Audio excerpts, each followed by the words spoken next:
Hello, good morning to all of you my dear students.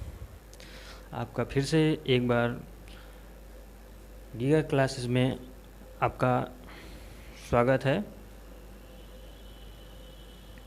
Giga classes में हम फिर से एक बार सोचे हैं कि कुछ इसके आगे का टॉपिक कुछ बता दें आप लोगों को।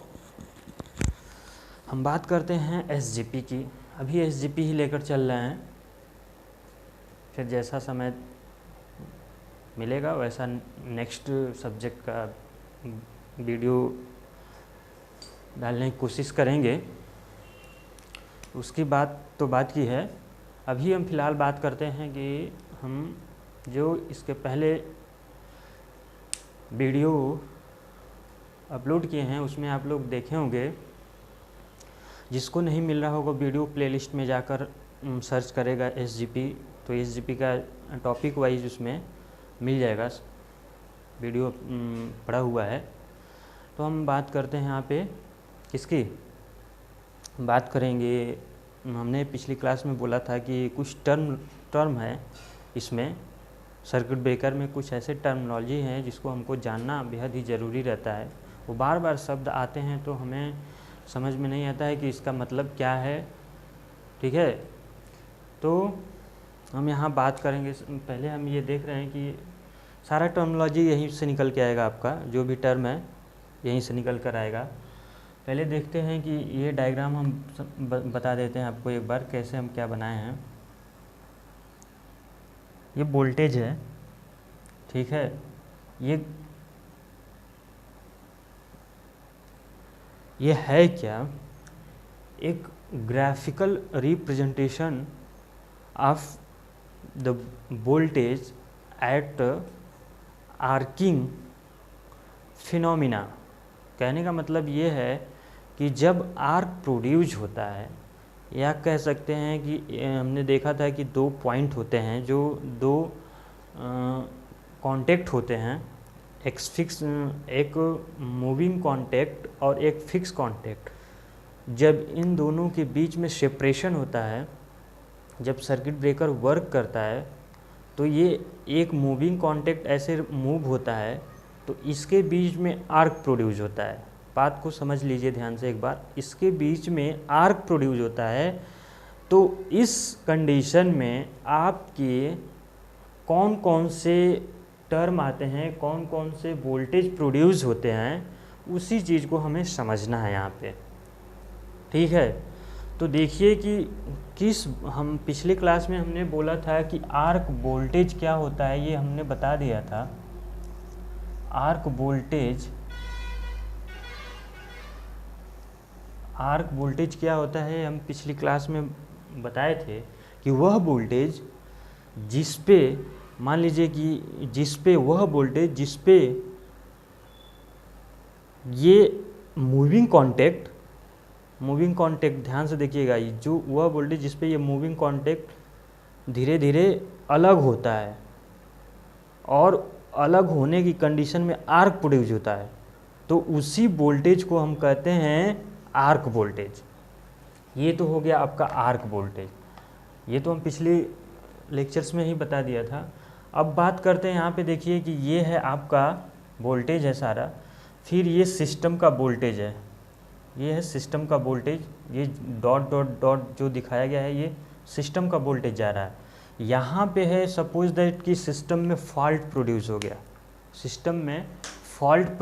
गया, तो इस कंडीशन में जैसे ये फॉल्ट होता है तो एक टाइम ऐसा आता है कि करंट जीरो हो जाता है। जैसे फॉल्ट आता है, यहाँ से फॉल्ट आया, प्रोड्यूस हुआ, तो बहुत ही हाई वोल्टेज, यहाँ पे करंट हाई हो जाता है, फिर ये वोल्टेज जीरो होता है।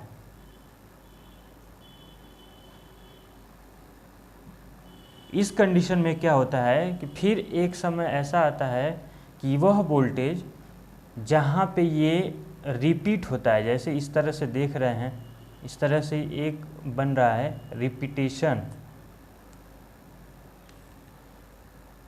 इसको बोलते हैं ऐसा वोल्टेज जिस पे इस तरह से री स्ट्राइक करता है। जैसे हम कोई रस्सी, एक बार ध्यान से देखिएगा, रस्सी जब एक बार हम ऐसे झटक कर छोड़ देते हैं तो वो इस तरह से ऐसे ऐसे ऊपर नीचे करके जाती है। तो इसको हम बोलते हैं वह वोल्टेज जो इस तरह से री स्ट्राइक करके जाती है, एक स्प्रिंग की तरह बना देती है, इसको बोलते हैं री स्ट्राइकिंग वोल्टेज। क्या बोलते हैं? री स्ट्राइकिंग वोल्टेज। ठीक है, फिर देखिए, फिर यहाँ से ऐसा वोल्टेज जो ये आता है आपका, जो सिस्टम वोल्टेज में आता है डॉट डॉट, तो यहाँ से फिर जैसे यहाँ पे आ जाता है तो फिर ये रिपीटेशन शुरू हो जाता है। यही चीज़ है, बात को समझ लीजिए एक बार यहाँ से ध्यान से। यहाँ पे जैसे ये आता है फिर यहाँ से ये प्रोसेस अगेन दोबारा स्टार्ट हो जाता है होना, तो इसको बोलते हैं वह वोल्टेज जिस पे नेक्स्ट पीरियड ये टाइम स्टार्ट हो जाता है, सेम प्रोसेस स्टार्ट हो जाता है, उसको रिकवरी वोल्टेज बोलते हैं। रिकवरी, यहाँ से फिर रिकवरी करना शुरू कर देता है। जैसे फॉल्ट आता है, फॉल्ट के कंडीशन में क्या होता है कि करंट हाई हो जाता है तो सर्किट ब्रेक हो जाता है, ये मूविंग कॉन्टैक्ट जो होता है अलग होता है। और फॉल्ट जैसे ही फॉल्ट को जैसे ही हम ख़त्म हो जाता है तो क्या करता है कि सर्किट ब्रेकर ऑटोमेटिक फिर अपने पोजीशन पे आ जाता है। तो जैसे ही अपने पोजीशन पे आता है, ऐसे देखिए, जैसे ही ये रिमूव हुआ, फॉल्ट आया तो ये दूर हुआ, दूर होने के बाद जब जैसे ही फॉल्ट हटा, फॉल्ट सही हुआ, तो फिर ये अपने पोजीशन पे आ गया। मतलब री स्ट्राइकिंग वोल्टेज, वह वोल्टेज जिस पे कि ये जो मूविंग कॉन्टैक्ट है फिर अपने पोजीशन पे आने वाला होता है, तो उसको बोलते हैं वह वोल्टेज जिस पे रिकवरी वोल्टेज बोलते हैं। इसको बोलते हैं रिकवरी करना। ठीक है, अब ये आपका हो गया, ये हो गया आपका करंट जीरो। यहाँ पे करंट जीरो हो जाता है, इसको इंस्टेंट बोलते हैं।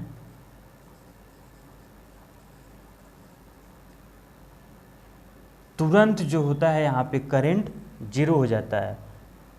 ये सिस्टम का वोल्टेज है। ये बात देखिए किस पे डिपेंड करता है ये सारा मैटर। आप जानते हैं कि R rho into L by A, ये एक फार्मूला आप लोगों ने पढ़ा होगा। ठीक है, सारा आर्क जो होता है किस पे डिपेंड करता है, ये इसी चीज़ से निकल कर आता है। ये आपका क्या है, ये रेजिस्टेंस है,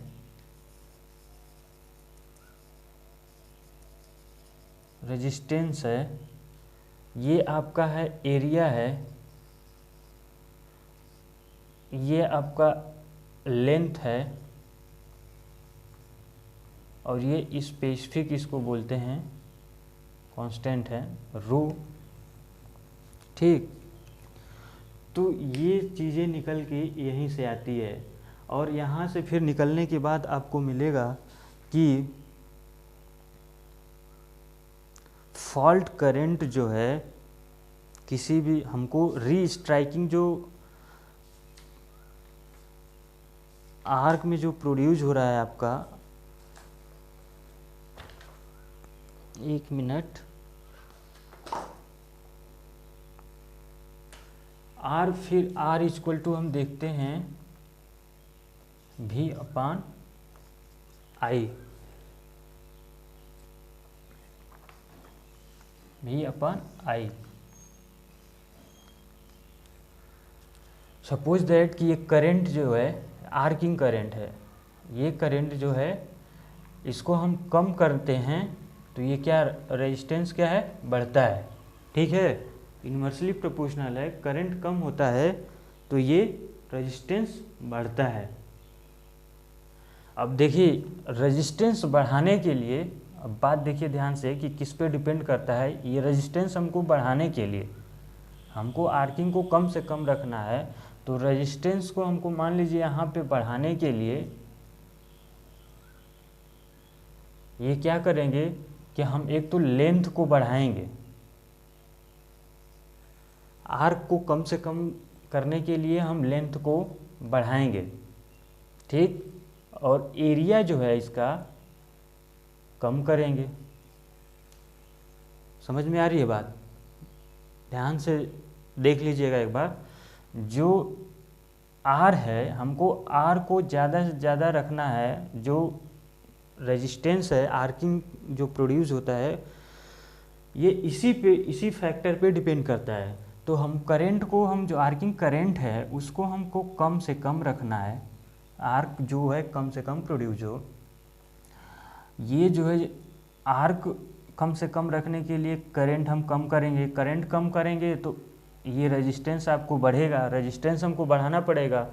अब रेजिस्टेंस बढ़ाने के लिए हम क्या करेंगे यहाँ पे कि देखिए, area rho into L by ये फार्मूला निकल के आता है। तो ये या तो लेंथ को भी हम इंक्रीज करके हम कंट्रोल कर सकते हैं, और एरिया को इंक्रीज करके,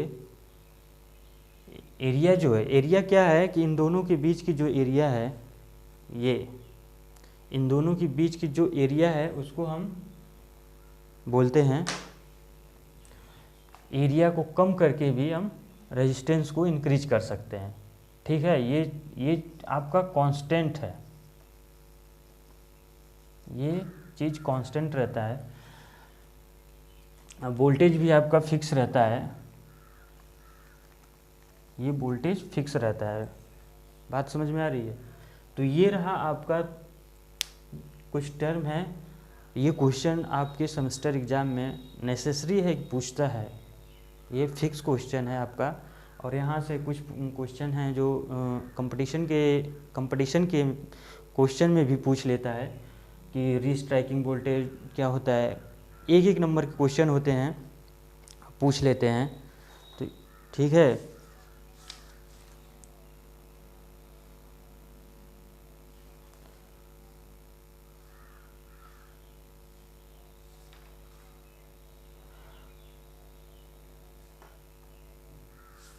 बाकी हम देखते हैं अब फिर नेक्स्ट वीडियो में। अब टॉपिक हम देखते हैं क्या,